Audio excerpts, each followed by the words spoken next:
Welcome to the Infinity Loop Group podcast. I'm Riley. And I'm Krista. We're going to start today's podcast off with a little clarification on some things.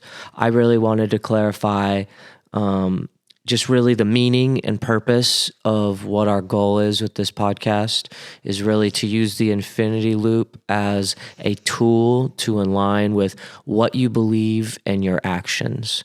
Because there's a lot of people out there that believe one thing and walk another way. And our goal is to help us all line up with our beliefs and our actions to line up. And I believe the tools in this infinity loop book not only help you line up your actions and belief, but make other people aware of where they are not lined up with their actions and beliefs and have to then take some accountability for that. And I believe the other thing you wanted to dive into was... Oh, before I say that, please. I want to kind of bounce off of what you said because that's so Okay. good. What that's the brilliance of St. Francis of Assisi, and one of his many contributions is and what Richard Rohr teaches, but it's the orthopraxy, not orthodoxy. Orthodoxy is like what you believe, and orthopraxy is how do you behave? How does it show up in your world? And St. Francis is known for saying, preach to everybody, and if necessary, use words. And that was saying, his life would be as a quote unquote professional lover, that he was so good at loving other people that they were drawn to the life force that lived inside of him. That he became the great seduction, that other people would want to be drawn to that abundant life. And I love what you said. This is what I love about philosophy too, because it's how does our belief system come out in how we behave? And I remember this therapist, because I was really struggling with that in the church, when I would see all this theology, but I wasn't seeing the fruit that I wanted. And because I was looking for more of a contemplative, but I remember her just, because I only went to Christian therapists, and her just saying, it doesn't matter. Like, you need to stop judging. It doesn't matter what you believe and how you behave don't need to go together. Wow. But that is actually kind of what's taught in some ways. And I think that's why I was in such torment as a mother, that I would ever lose my temper, because it was so against what I knew what the fruits of the Spirit are. And I wasn't figuring out how to behave differently. I couldn't figure it out. I couldn't figure out what was the problem. And yeah. Well, and I think this is a great opportunity for us to not only look in our own lives, but the world right now, into not necessarily hearing what people are saying, but see the fruit of their actions. It's one thing for someone to say they care about someone. It's another thing when you continually put them in a situation that is hurtful for them. Or, it's like you can say it all you want, but we're seeing the fruit of the actions. And I think that's what this is really all about is how do we create an environment where the fruit matches our language. And the fruit matches is like Jesus said, the vine, the branches can't do anything if it's disconnected from the source. And what comes out of the heart, the fruits of the Holy Spirit, and where are we disconnected from numinous love that's causing us to behave just out of our scared little wounded self, right? And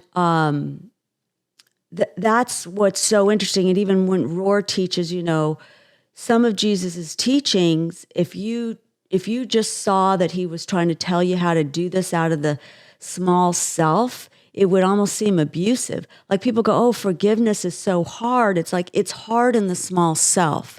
Like all this stuff is hard in the small self because the ego can't do it. The ego can't stop me, even no matter how many little cards I had about scripture and not to be angry. And it was because I wasn't getting the spiritual development that I needed that would have taught me how to find the inner stillness. Do you know what I mean? Which I can now, one of the things I really love helping is people to deal with their anger and how to honor it and yet not have it come out unskillfully. And not to suppress it either, but listen to it and see what it has to say. So, all of that it's so beautifully said. It's how does our lives, as a reflection of living from that connection to living in the infinity loop. And like you said, it comes out in our communication. It comes out in our how we see one another and how we see ourselves. Wonderful. And I believe the other thing we wanted to go over was something we went over our last podcast was the nuance of what a downloader is. Yeah, I feel like I took it a little bit off track by making it so much about the downloader as someone who doesn't, think for themselves.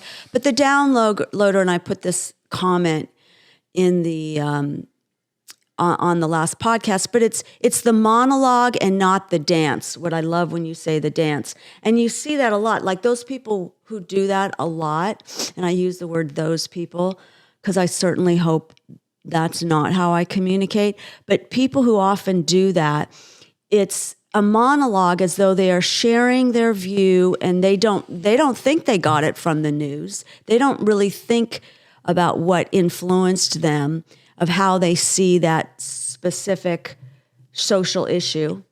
Well, it's the scripted response, not the presence of actually listening and coming up with a new response.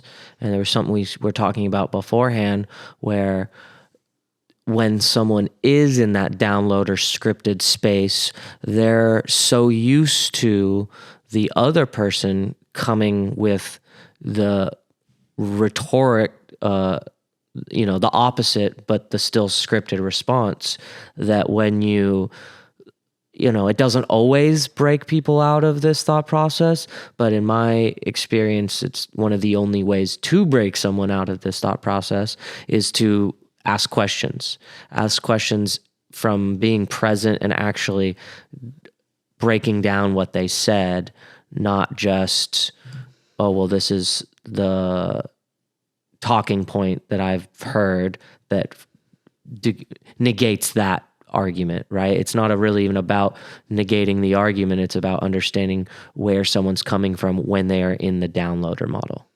Yeah, and I'm just thinking about times when I can't do that or don't bother to. And I think it's kind of when you see someone and you go, they're not even open to, there's no dialogue. They're having a monologue. That's in the sense when you call it's like mental masturbation of them just schooling you in what they believe. And it's like they feel like they're bearing it's this energy where like they're bearing their soul. This is who I am. This is what I value. This is just what I believe. And it feels again like it's being authentic. Yeah, ideas, it's exactly it. And it's like, this is who I am. This is my values. This is something I take pride in, that this is what I believe. And this is what I've come to. Well, and that's and where the social justice warrior thing is such a sense of, well, it's on both sides, right, on the right or the left. It becomes an identity, right? It's I care so much more than others because I have found the truth in these ideas that aren't willing to be questioned because they are become my identity. Yeah, and that something is so triggered of what is right and wrong. That's what it is, so triggered by what is right and wrong. You can't even go to inner stillness and have this conversation. I remember, because you would be evil to question right? It's you don't care about people if you don't care about them in the way I do. Yeah, or standing for what's right. And what I've noticed with people that I don't actually friends with anymore, but they're like, oh, we can't even have this conversation. And I'm like, dude, I can have a conversation with anyone. Like, this is kind of my wheelhouse, you know? Well, because I wasn't going, that's part of the narcissism too. It's like, if you don't agree with them, they think you just don't understand their point of view. When it's like, no, I have a different point. It's not open to another point of view. That's the downloaded. There's no inquiry. There's no dance going, this is how I see it. Am I missing something? And as soon as someone says we thoughts? can't talk about it, it's the number one thing we should be talking about. Yeah, but it also just says how ego attached they are, and feeling that they can't handle conflict because they can't handle their ego charge within their body, right? So because otherwise we should be able to talk about a lot of these things when there is respect. It's when we have that disdain and disgust with one another, you can't have a conversation with that, which is one of my beefs with what's been coming out of some of the universities is some of these 20-something-year-old kids have been, enculturated to look upon their parents as just bad people because they have different views, and as though their views and the way they have been educated on some of this stuff is absolutely the truth of all reality and all love. And then they will communicate it with such arrogance, and there is no dance. That is the downloading. There, as Riley, you said it so well, there is no dance. Well, and for it to truly be a dance, you must be present, and there must be give and take, where someone does not lead the whole time and someone does not follow the whole time, but we go back and forth with who is supposed to be leading at what point and who is supposed to be following, because that is what real beautiful dancing is. So if we ended our monologues with, what am I not seeing? What do you want to share your thoughts on that? I'm open, but that's what's wrong with society in many ways, right? We don't do that. Right. I mean, I guess how I like to end it is, what about did I say registered with you, and what did you feel like I don't have all the information on, where it goes. So now it gives them being responsible for acknowledging I am maybe saying some truths that they can now agree with, and then it gives them an opportunity to provide their more information, where again, I'm being open to it, not going, now send your next attack. It's going, no, hey, I understand I might not have the full picture here, and I think it creates a different type of conversation, especially when someone is not used to someone being open to a different perspective. That would be what is considered the illiterate, that don't relearn, unlearn, and learn how to learn. There's nothing to learn. There's nothing to learn. I have it all figured out like this about the concept of choice and abortion. And there's no nuance, and there's no tension between it. And I've got it all figured out. I've got it all figured out on every single view. And I'm not even grappling with the nuance and the tension, which goes perfectly into our chapter we're about to read. I was just going to say that same thing. I was like, you pinned that perfectly up for our next chapter. Our strengths is our weakness. It's part of our humble shadow work to hold the tension that our strength is our weakness. What am I missing? Christovorce. And for me, I find it's so important because people can go like, what do you mean? If it's my strength, how could it be my weakness? Well, anything that becomes our strength becomes something we become very comfortable with and confident in, as we should if we're competent in this field or subject matter. But with confidence and competence creates comfort, and through comfort we make mistakes. And so, it's one of the best examples is car accidents. It's majority of car accidents happen within a mile of your home, and that's because you are the most comfortable when you are the closest to your home. It's the drive that you do with your brain off the most. And so I think that is so much of what we do in our lives, where when we become so competent in something, it can be what causes the biggest downfall in our lives. And that's why it's important to have accountability buddies, and important to really always questioning our things, and the importance of being present. Because when we are being present, our strengths are our strengths, and our weaknesses become less because we're being present. Yeah. Boy, that's really good. And I'm just thinking about how doctors, right? There's research about how, radiologists that read so many, x-rays, how the mistakes that they make because of their expertise, or the doctors or coaches that need to be the teacher, the identity, instead of, again, being in that space of holding that tension, knowing that you could be missing something, and being present. So the familiar saying, our strength is our weakness, is used by Richard Rohr, who teaches spiritual development. Rohr's educated in possibly every stream of developmental learning. My friend who has expertise in this and the Enneagram confirmed it. Our strength is our weakness. Let's make peace with it and let it make us more aware of our blind spots so we're not so blind. And I think really the making peace with it is just the practice of being present. Because when we are too comfortable and go into that autopilot, that is the not valuing the moment as much as it should be, I believe.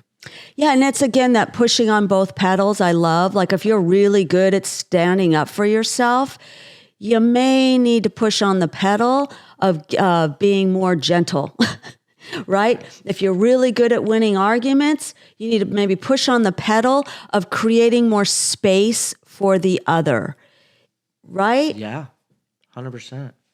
That's... Rohr explains it as being two sides of the coin. If you try to eliminate one side, you lose the other. Knowing that dilemma, we need compassion and acceptance. It's reminding me again, Riley, of when we talked about opportunity costs. There's no solutions, just trade-offs.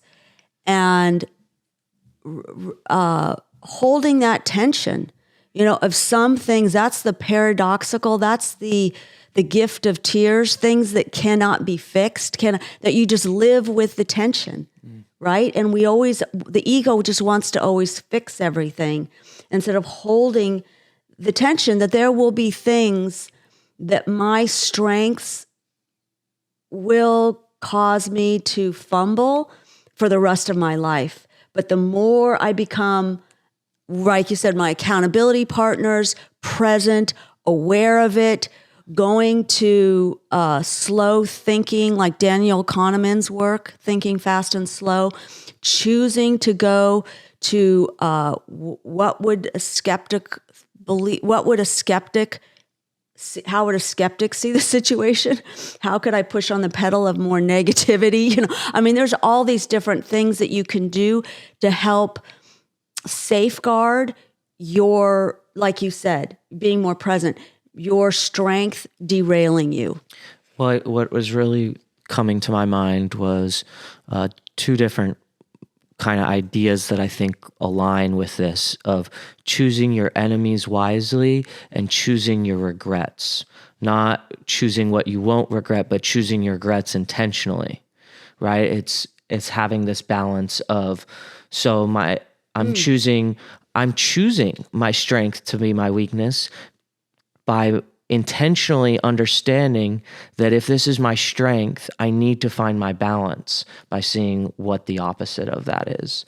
And I think that can be about choosing your enemies wisely, of this is my strength. So now I need to find an enemy that can help balance out that strength. Oh, God. Like someone that's almost going to be iron sharpening iron. Correct. Like, oh, I need to have a conversation with this person because I can't lean into my strength because they're even better at argument than I am. Mm-hmm. And so I'm going to have to really learn the skill of even listening more and using inquiry more instead of, whoa, that's so good. That's the Wonder Woman thing, going, ooh, where do I need to be trained by my enemy, by reality? And the more present we are, the more obvious these things will be in our life. Oh, it feels so rich. Nearly every day I'm faced with how our strength is our weakness. I see patterns in my behavior and others that come as fallout of our strengths. Some people who have high empathy and develop people because they build enormous safety and trust may in their personal lives not check in with what nurtures them.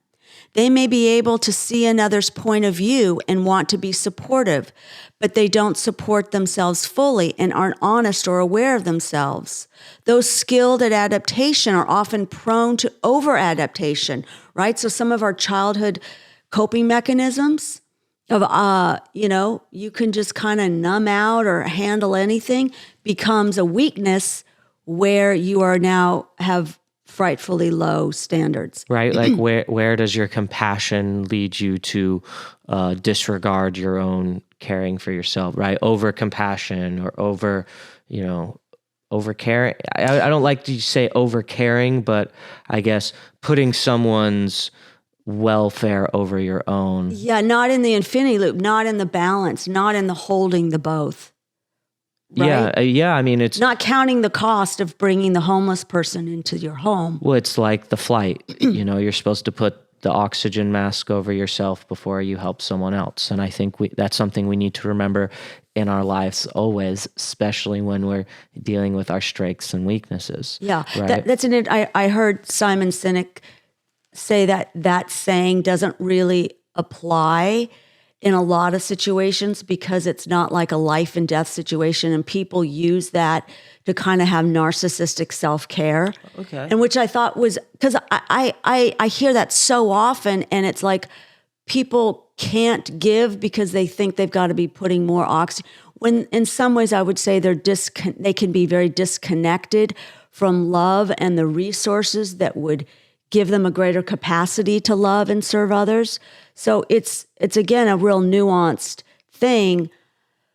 But I would say counting the cost and going, okay, if we're going to do this, what's the downside of that? What's the downside that we don't see yet in our enthusiasm? Yeah, I guess it would be more of I would use that metaphor more for the person that over adapts or over cares, not someone that's always on top of their self-care and is almost never helping others. Or just right? always, everything drains them because they don't have good boundaries and are disconnected from the connection of giving to another is giving to themselves. Yeah.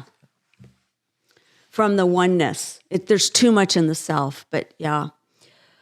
One with a high set point for happiness often ignores what isn't okay. Our care becomes caretaking and desire to manage others' feelings.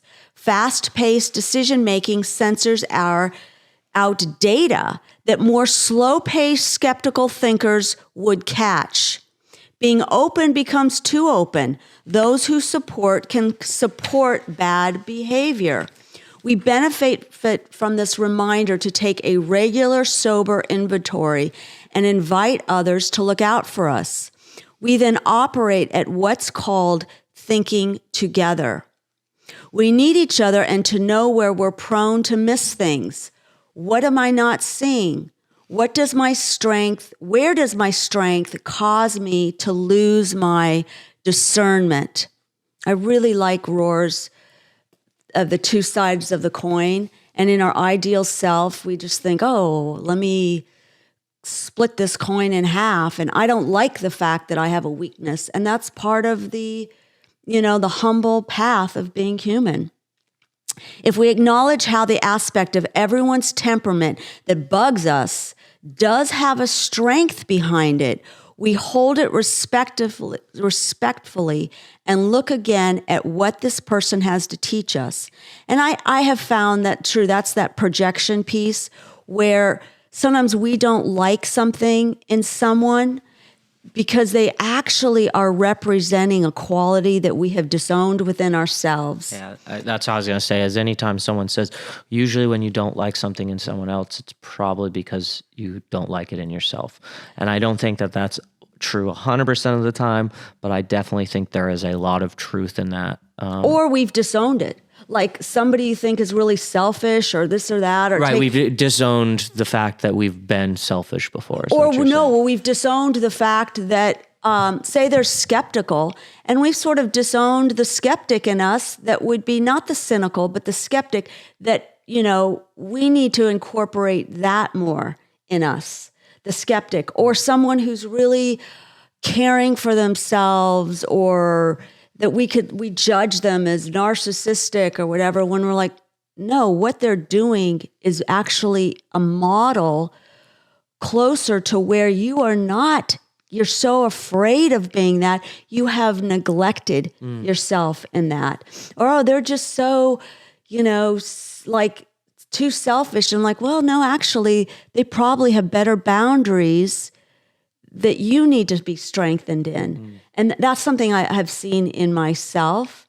And so it's, again, if I can look at somebody who has a strength and then go, wait a minute, or something that I see as something that I have deemed that I don't like, and go, well, where is that maybe a strength and maybe out of balance, or where's the good in that? Because it's the both. And having compassion, the more, again, we can let numinous love be seen by one another with the divine gaze, and that the divine sees us, that is then how we are able to look upon ourselves and another. When we're not compensating for our shame, we don't have to be shaming other people. And all these practices continuously go to the bigger picture. And the more of a bigger picture you have, the more compassion that you have for others and yourself.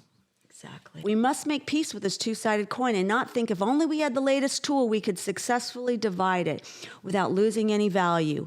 Instead, if we embrace that we can't divide it, we'll be more aware of ourselves. We take that awareness, connect with others who are able to help us think through things, and inquire into what we may be missing or dismissing out of our strength. Richard Rohr says the highest level of spiritual development in his estimation is what he calls level 9. I am who I am, warts and all. We hold it all, strengths and weaknesses, and with awareness be present to what we learn. That's that part of you saying being present. It's humbling, freeing, and frustrating all at the same time. However, it bounces us into our need for connection, awareness, and inquiry that makes our dilemma worth it.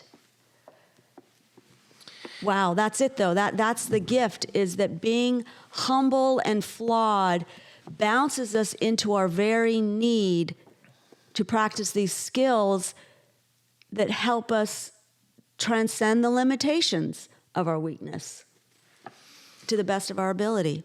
And what would be an example of one of your strengths that is also your weakness? Well, clearly my supporting of other people.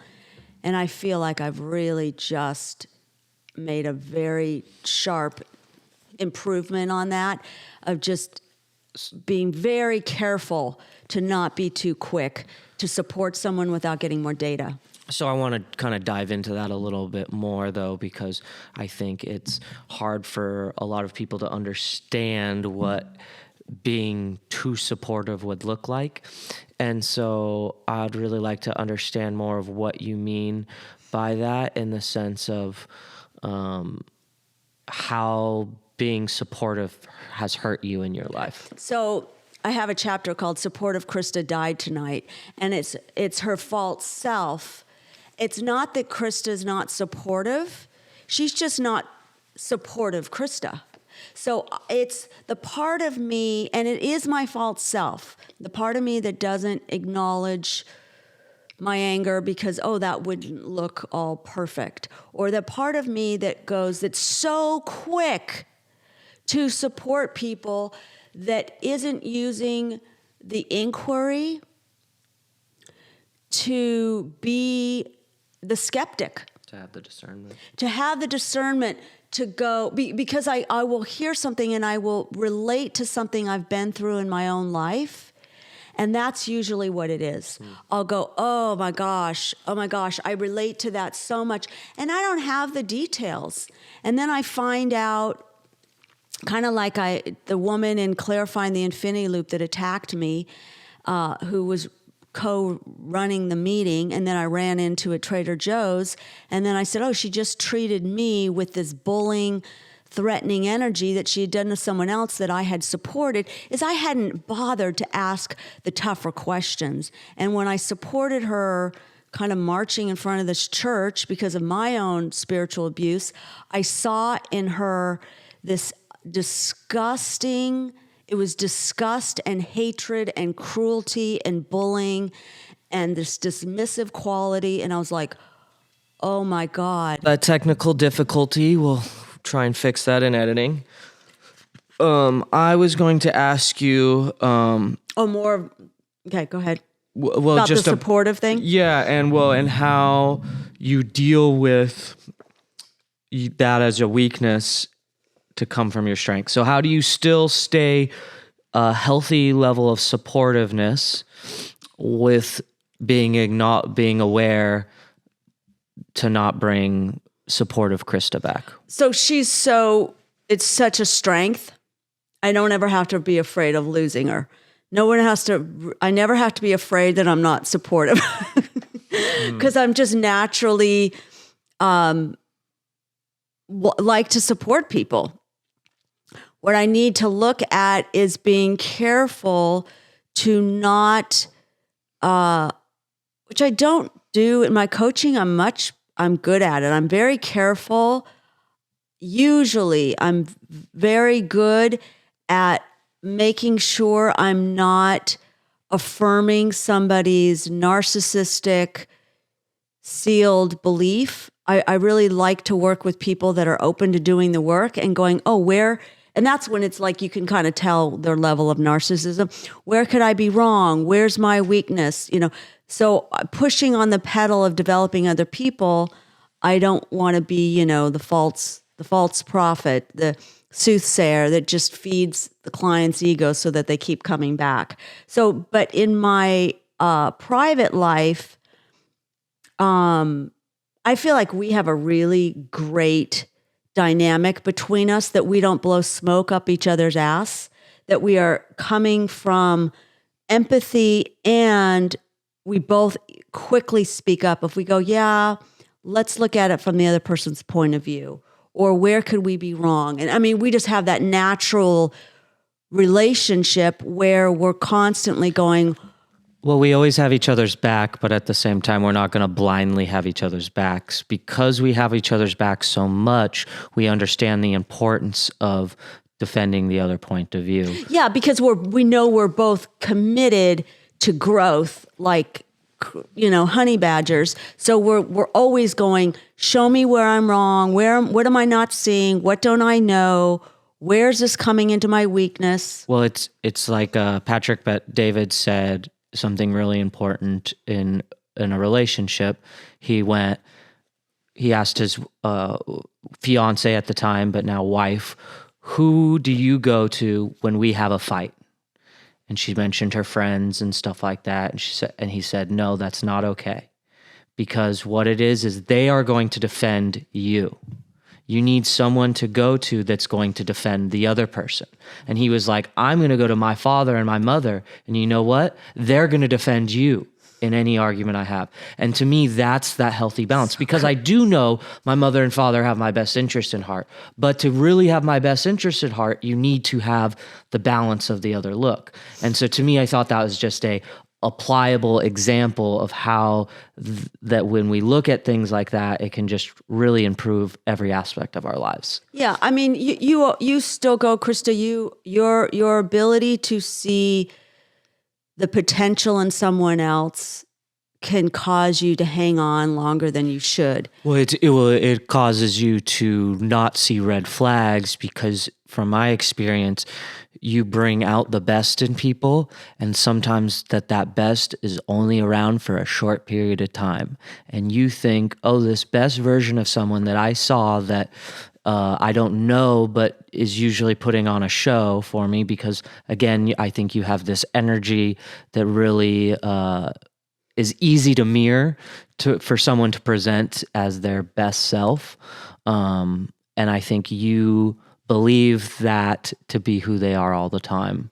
And so when you are able to believe that, it's very easy to write off mistakes or shortcomings of others. Yeah, and I think I would say not seeing it, but acknowledging it. And the more I'm aware of, again, that pattern, it's just going to inner stillness to where you're having, that's the infinity loop eyes. That's not all ooey gooey, that could just hold back and go, well, we will see. And so if this is a mask or not. This is the last question, and I think you're answering it right now, of what would you do to implement to help you not be so blind to your weaknesses? And it's that inner stillness, that accountability, that's knowing that. And I've just come to this thought, Riley, in the last few days, that I think when I see something in someone, I might actually be seeing what it would be like if they were in their true self. And so I can see that. But like you said, it's not that we can't see how anyone can change.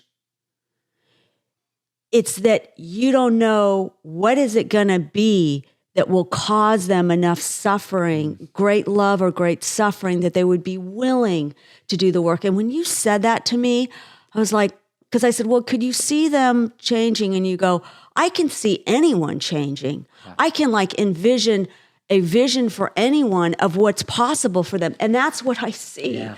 I see what's possible, and then hold that. That's the both coin. But they may never make that choice. Right. Yes, we do see the potential for everyone to change. I don't like this, that we don't change. No, I've seen incredible change in people. It's exactly that, though. What you said is it going to be something terrible that humbles them so much to cause the change, or something so beautiful that they see the light at the end of the tunnel to make the change? But ultimately, those are things that are required in the person to make that decision to change. Yeah, and I would say why they would say narcissists they can change behavior, but they don't fundamentally, is because they don't, one theory is that they don't actually see themselves, so they can't see where they need to fully change. They just know that they're suffering terribly. I guess my only issue with the narcissistic aspect of that is that in today's society, so many people have